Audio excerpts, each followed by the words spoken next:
wanted to ask, would you read a sample from Brujo? Oh, I would love to. Okay, I chose this passage. It's not too long, Michael. Did Michael already leave?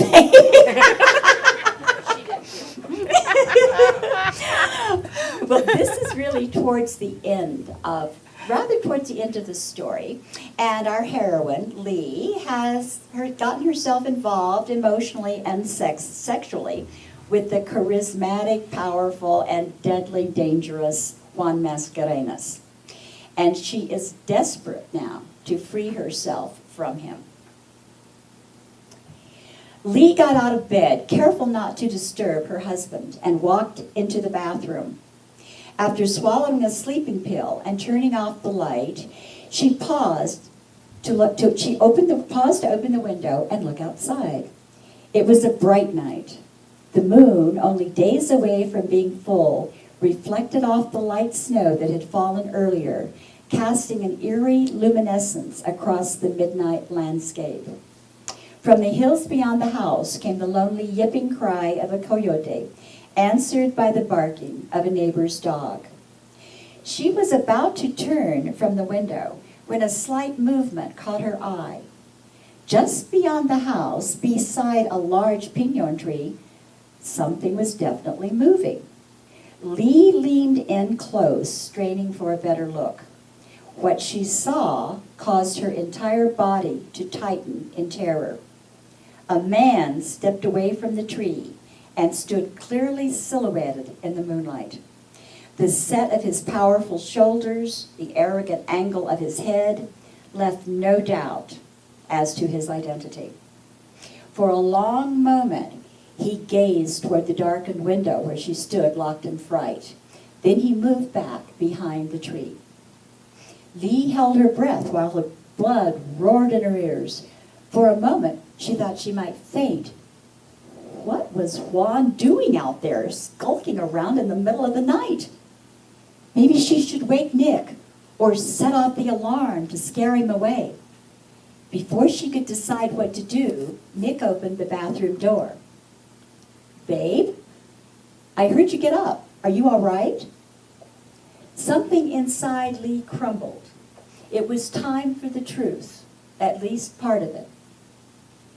There's a man out there, she whispered, almost choking on the words, hiding in the trees. What? Where?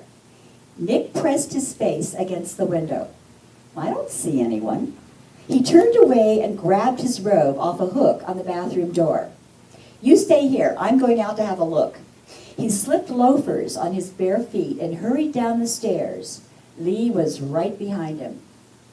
Go back up, he said over his shoulder. No! She hesitated for only a moment. Nick, I know who's out there. He stopped at the bottom of the stairs, staring up at her. Who? Juan. The medicine man? What makes you think so? I recognized him. Nick, he's dangerous. We have to call the police. Nick quickly zipped a down jacket over his robe and turned off the alarm. No, please. Lee grabbed his arm. Please don't go out there. Let go, honey, he ordered, prying her arm loose and grabbing a heavy wrought iron fireplace poker. I've had more than enough of this character. Stay here and lock the door behind me. He left through... Can I help you? Here. Okay. Thank you. He left through the sliding glass door that led to the patio. Lee locked the door and braced herself against it, watching Nick move around the side of the house and disappear behind the pinon tree. Her heart was thundering in her chest as though it might burst. Oh, dear God, what will Juan do to Nick? He's capable of anything. She gripped the door handle as she stared through the glass. Something moved behind one of the piñons. She drew back, holding her breath. Suddenly, a huge raven flew out of the tree and over the top of the house. Lee heard a ringing in her ears just before her knees buckled and she slumped to the floor.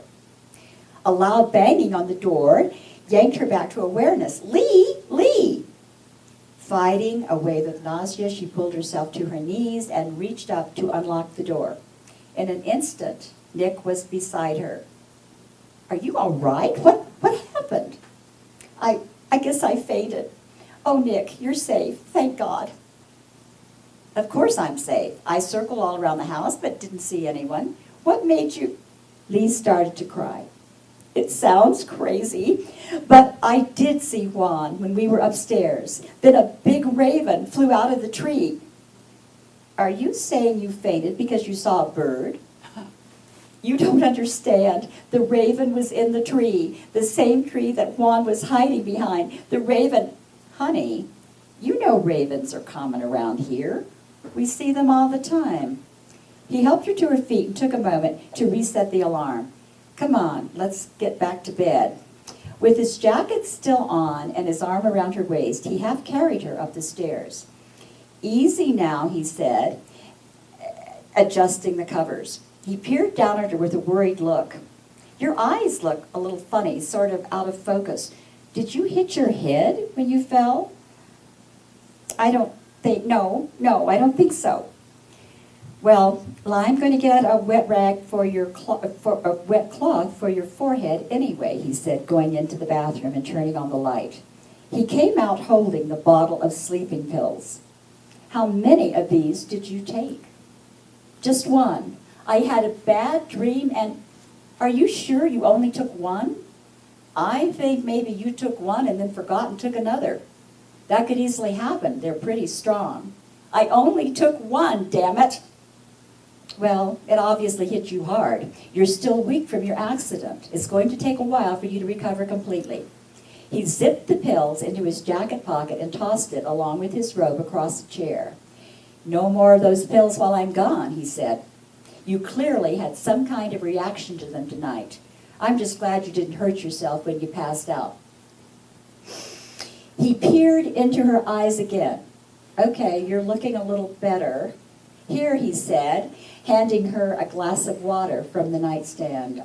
Drink this. You're probably also dehydrated. Then he yawned. I've got to get some sleep tonight, babe. Big travel day tomorrow. He kissed her cheek and rolled over. Before long, he was snoring. Lee lay awake, staring at the ceiling and trying to process what had happened. No wonder Nick thought I was drugged out of my mind, she thought. I insisted that Juan was lurking outside and then passed out cold at the sight of a raven. There is no way to make him understand. Any rational person knows that a man can't turn into a bird. I can't say anything about this to anyone, not even Dr. Mallory. Not if I want to be considered sane. But I know what I saw.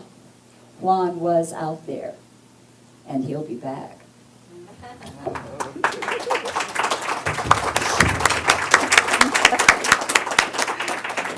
Thank you. Thank you.